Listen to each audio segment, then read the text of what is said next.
have you with us, officially in person. You've had here. a busy few months since we last spoke, raising money, 300 plus customers, MoneyGram relationship, the on-demand liquidity relationship. Talk us through it. It's exciting times. It's been a really exciting time, and I think it's demonstrative of the momentum in the overall industry, but certainly for Ripple, 2019 was an incredible year for us. We started 2020 with a lot of momentum. I think it really goes back to moving from that speculation that has driven the crypto market to utility, like solving problems for customers.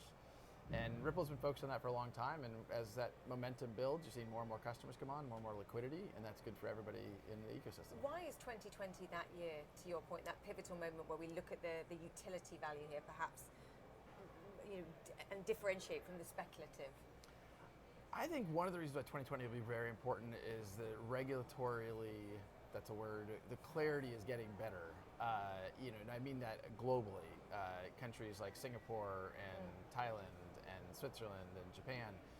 I think the US has still an opportunity to do more there, but I think we will probably see that in 2020, and I think that helps catapult the whole industry. I also think you've gone from an industry that has been a little bit in the shadows and the history of crypto. Very much in the shadows. Yeah, I remember actually, you and I were both at Davos, and someone early on in my arrival there, so was like, crypto's still a bad word here. I was like, it's a misunderstood word. It is, and I think a lot of what I'm doing, and a lot of what I did in Davos, is meeting with regulators, meeting with very senior people at banks, and explaining to them how crypto can be used, how specifically XRP can be used to solve a real problem, not to circumvent regulation, not to circumvent any government.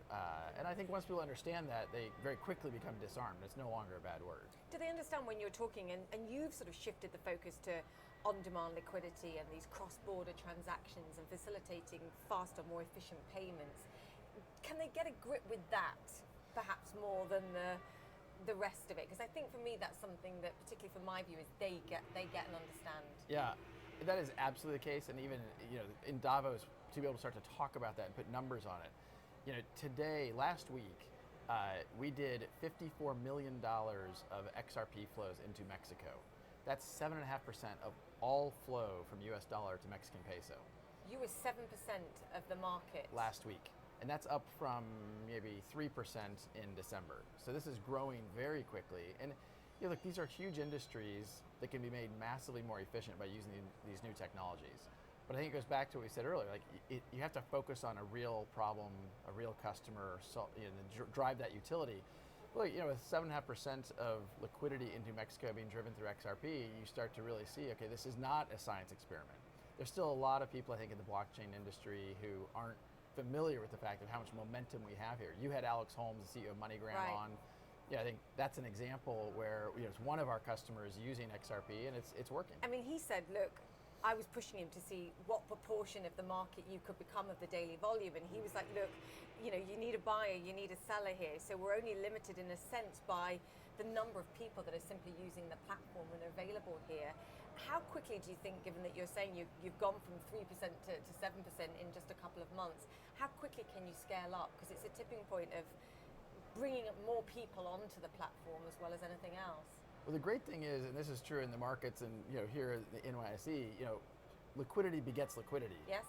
The more activity you see and the more people see, and frankly it was great, even the CEO of Bitso, the largest digital asset exchange in Mexico, has been out publicly talking about some of the dynamics he's seen. And instead of being dependent upon the speculative trading of crypto as his business, he now can say, look, I have institutional flows represent, last week, just one customer through Ripple is $54 million. That's fabulous for him. On a run rate, that's $2.5 billion flowing through what we call on-demand liquidity, or ODL. That's a big deal for his business, and that brings other players that want to say, well, wait a minute, that's good.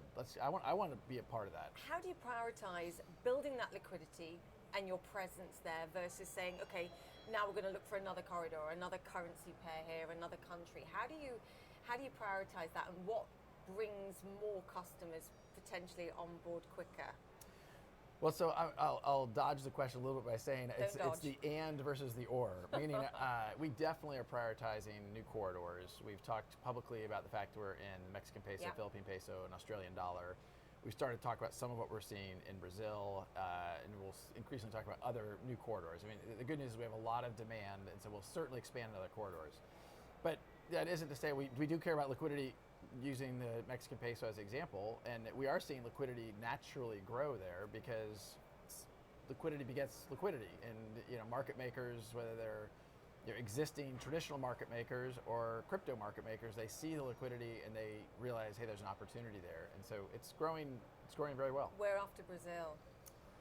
No dodging. Well, there's certainly, when we look at a framework or which countries, we want regulatory clarity. And that's key. And that's an important one. Yeah. So there are markets, any remittance market that has a lot of US dollar, euro remittances into other countries, that's a high priority. But if you don't have regulatory clarity, that's a challenge in those markets. Typically you'd say India would be high on our list. India hasn't yet provided a lot of clarity from a regulatory point of view, and so we have not prioritized. And that's key. You step back until you have that regularity clarity, because you don't waste the time. Almost. I wouldn't say we step back. We engage. It means a lot of frequent flyer miles for me. Okay, so you're engaging with India. For sure. And but back to what we said about Davos, like it's sitting down with key regulators and explaining to them, this is not circumventing a KYC, know your customer check. It's not circumventing anti-money laundering checks. It's not. Once regulators understand you're not circumventing regulatory frameworks, they get very comfortable very quickly, and they lean in because they understand this is actually helping inclusion in the financial system. The people who are most burdened by remittance costs are those that can least afford it, and that's, I think we all should care. Who's most open to this? Because I was in Southeast Asia, and the growth in digitization, in payments, particularly for the proportion of the unbanked population, is so huge. Yeah. And I do feel like the regulators there are all stepping up. China is another example with, they're even talking about, a yuan digital coin here. Right. Who's leading? Well, it depends a little bit how we talk about leading. China, to your point, it's been fascinating to see it. they really, through mining power, control the Bitcoin blockchain. You have 4 miners in China that represent something like 60+% of mining capacity, and 80% of mining capacity is based in China for both Bitcoin and Ether. So in many ways, I think China's been incredibly strategic about how they think about that. Yes. And I look at the US and I say, hey, US, here we are in downtown New York, we could and should, I think, do more for that clarity to allow for more investment.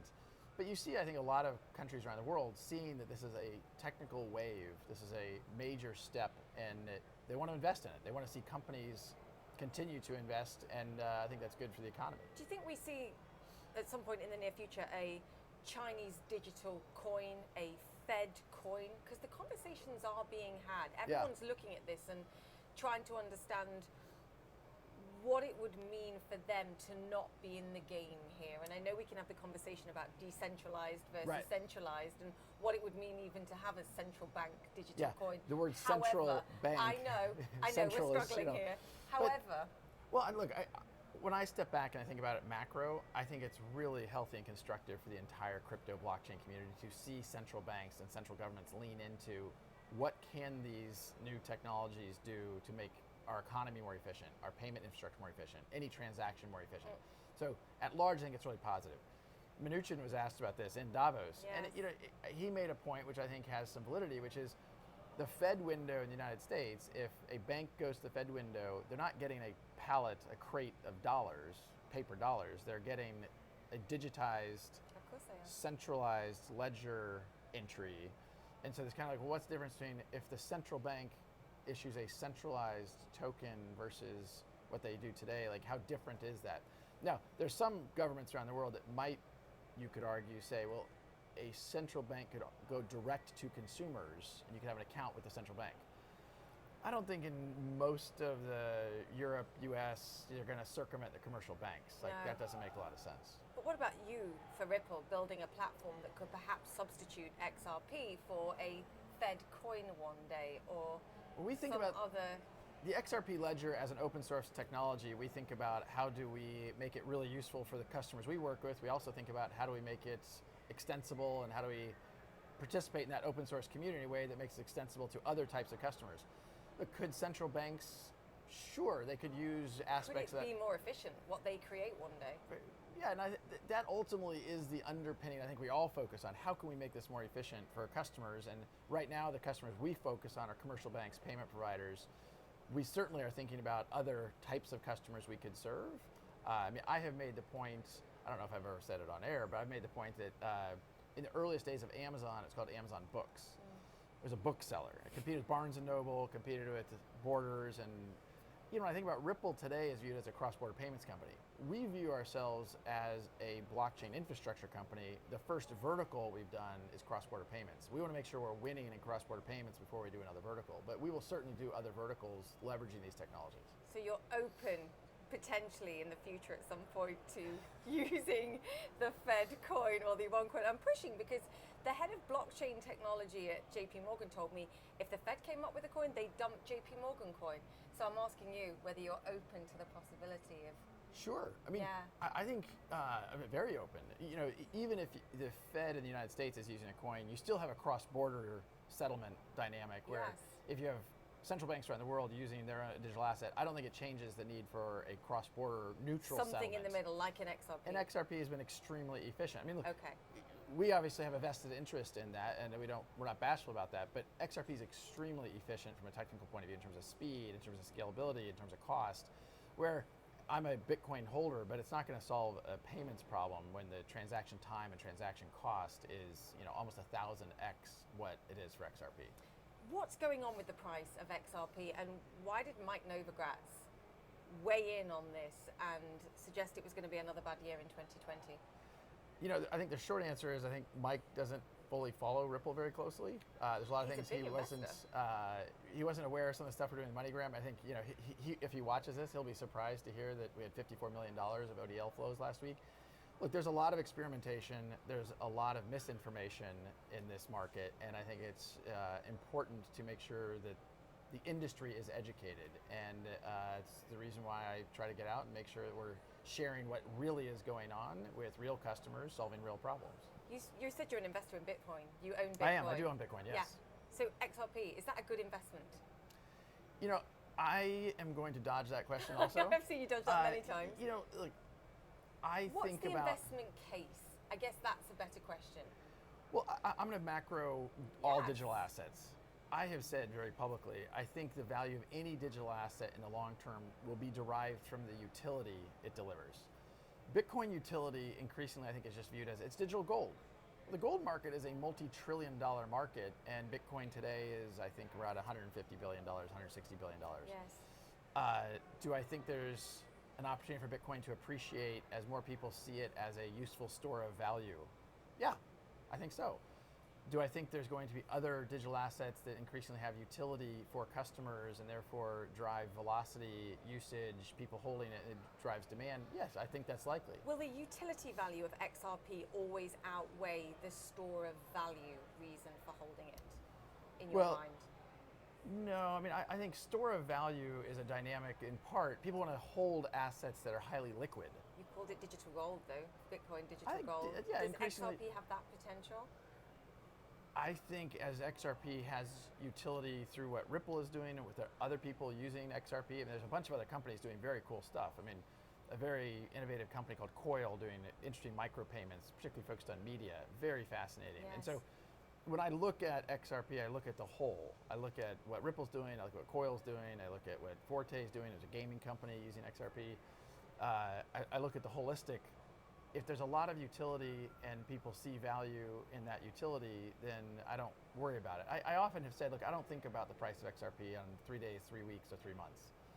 Over the coming years, I think that we, Ripple, are focused on driving utility from this asset, and if we're successful with that, we think that's good for the liquidity of the whole ecosystem.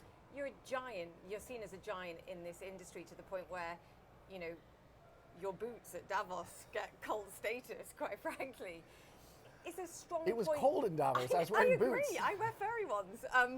Is the point to make here perhaps that there shouldn't be this battle between digital currencies, digital assets here, this belief that one currency needs to rule them all? Yeah. Actually, just greater awareness of everything that's going on floats all boats here. And I mixed analogies there, but I know what I'm saying.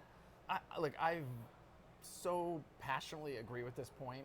There is not going to be one winner in the crypto space. I believe that to my core. There are going to be a lot of different participants solving different segments of problems, and I look at what's going on in Bitcoin world, and I don't view it as competitive with what Ripple's doing. I look what's going on in most parts of the Ethereum community. I don't look at it as competitive as what Ripple's doing or what I see happening in the XRP community. I want to see all boats rise. I think if that all boats rise, if the market cap of all digital assets grows, that's good for everybody.